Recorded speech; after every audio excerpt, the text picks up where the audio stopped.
Chapter 4 A Brilliant Idea. Mandy and James said goodbye to Katie at the front gate. "I'll see you tomorrow at school," Mandy said. "Maybe we'll have some news about the kittens by then." "I hope so," Katie said with another sigh.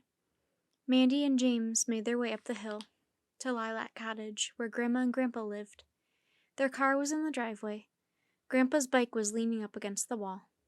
Grandpa was in the garden tidying up the flower beds. He grinned when he saw Mandy and James coming up the path. "Hi, you two." He stood up and pushed his cap to the back of his head. "Grandma's baking cakes. You must have smelled them." Mandy ran to give her grandpa a hug. "Grandma always just bakes something," she said.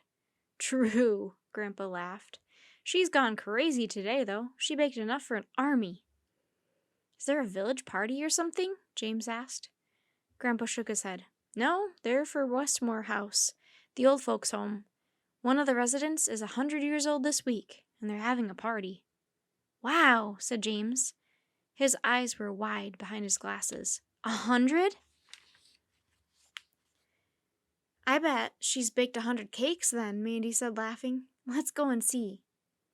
Grandma was in the kitchen, surrounded by trays of cakes and a mountain of dirty dishes. She gave Mandy a kiss. "Sit down, you two," she said. "I'll just finish cleaning up, then I'll pour you both some lemonade." "We'll help, won't we, James?" Mandy took a cloth from the rack by the stove. "Oh, will we?" James had already sat down at the table and was gazing hungrily at the cake. "Yes." Mandy took another cloth and put it in front of him. He got up with a sigh and started drying some of the dishes.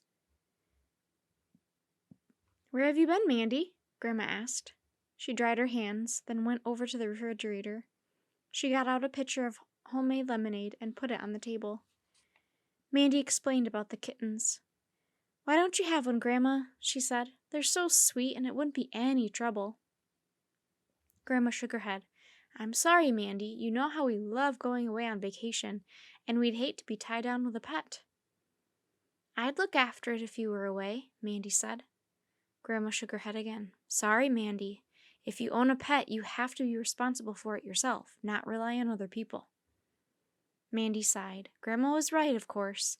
People did have to be responsible for their own pets. She dried the last of the cake tins and sat down, her chin on her hands. "You're right, Grandma, but will you ask your friends?" Grandma gave her a hug. "Yes, of course I will. Don't look so down in the dumps. Something will turn up." "What will turn up, Dorothy?" Grandpa came in and went to wash his hands at the sink. "Homes," Mandy said. "Homes for kittens." "Oh?" Grandpa reached out for one of Grandma's fresh-baked cookies. Grandma slapped his fingers. "Hands off," she said sharply. "There won't be enough for the party." "Spoil sport," Grandpa smiled.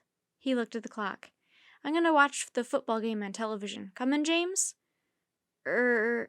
James seemed reluctant enough, although he loved football. He was still eyeing the cakes hopefully. "Oh, here you are," Grandma said, handing him a chocolate cookie. "And help yourself to lemonade." "Thanks, Mrs. Hope," James said.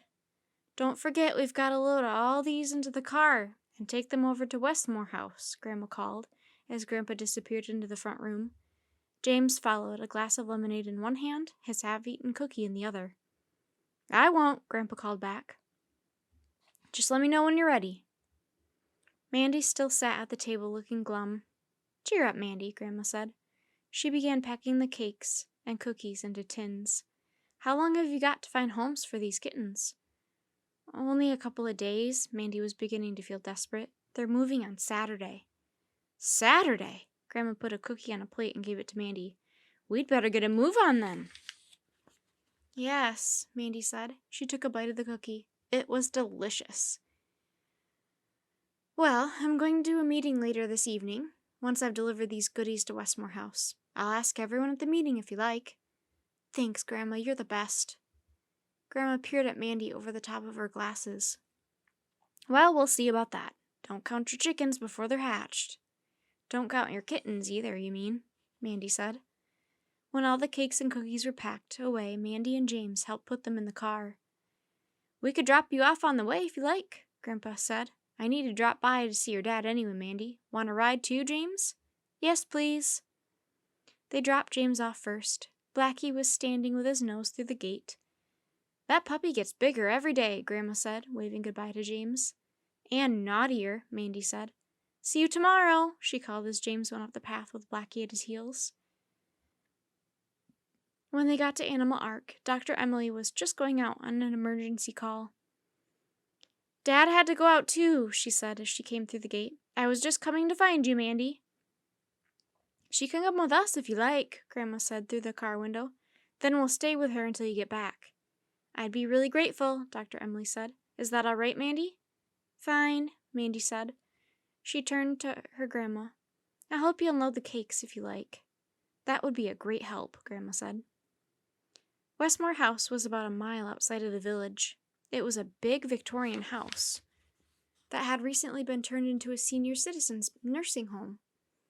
There were 24 residents so far. Grandpa drove up to the front door. Mandy got out and rang the bell. A woman opened the door. She was tall and slim and wore a gray suit. The woman looked surprised to see Mandy standing on the doorstep. My grandma and grandpa have brought the cakes for the party, she explained. Oh, wonderful, the woman said. I'm Della Kitten, the home's manager. Pleased to meet you. Mandy helped Grandma and Grandpa take the tins to the kitchen. I'm so grateful, Della said. Our residents will really appreciate it. Mandy looked around. There was a huge stove at one end of the kitchen. She supposed there needed to be a big one when you had to be cooking for so many people every day. Through the window, Mandy could see a long garden with lawns and flower beds. There were 2 old ladies sitting in deck chairs, enjoying the warmth of the evening sunshine. When's the party? Mandy asked. This Friday. It's going to be a big surprise for Mrs. Brown. I love parties, Mandy said, especially surprise ones. Why don't you come after school? Della said. You could help us hand out the food. Everyone would love to meet you, I'm sure. I'd love to, Mandy said. Then she remembered the kittens. Friday was the day before Katie moved. Mandy might still be busy searching for a home for them. Oh, but I'm sorry. I'll be really busy on Friday.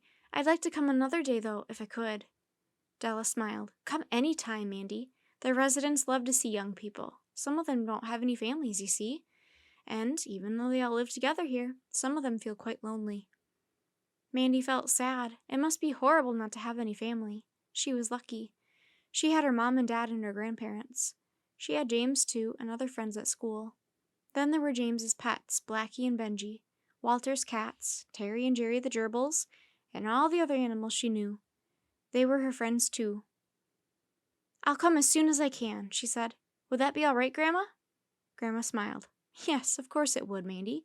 You could bring James, too. James is my best friend, Mandy told Della. When all the cakes had been taken inside, Della went with Mandy and her grandparents to the door. Have a nice party, Mandy said. Will there be lots of presents? Oh, I'm sure there will, Della said. When they arrived back at Animal Ark, Mandy's parents were still out.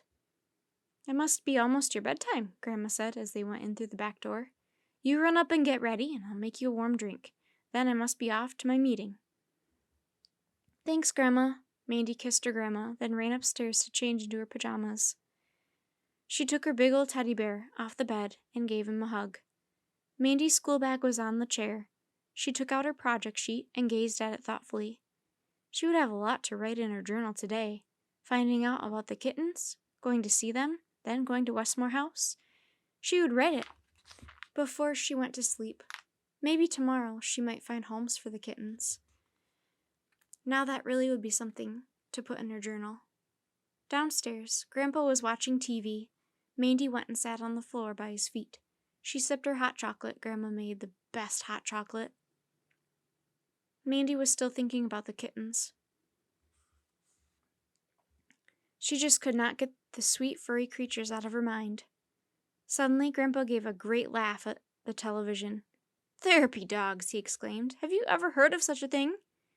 Therapy what? Mandy said. Therapy dogs, Grandpa repeated. They're taking dogs into hospitals and nursing homes so that patients can pet them. Mandy frowned. What do you mean? Well, Grandpa said, Someone said that people feel much happier if they have pets to love and cuddle. So that's what they're doing. They're introducing good natured dogs into places to make the residents and patients feel better. Mandy drew in her breath. What a fantastic idea! Everyone knew how happy you felt if you had a pet to cuddle. Mandy suddenly thought of the old people at Westmore House. They would love to have a pet to care for. Mandy's heart began to race. She'd just thought of something. If you could have therapy dogs, why not therapy cats? She turned her face toward her grandpa, her eyes shining. Grandpa, she said, I just had the most fantastic idea.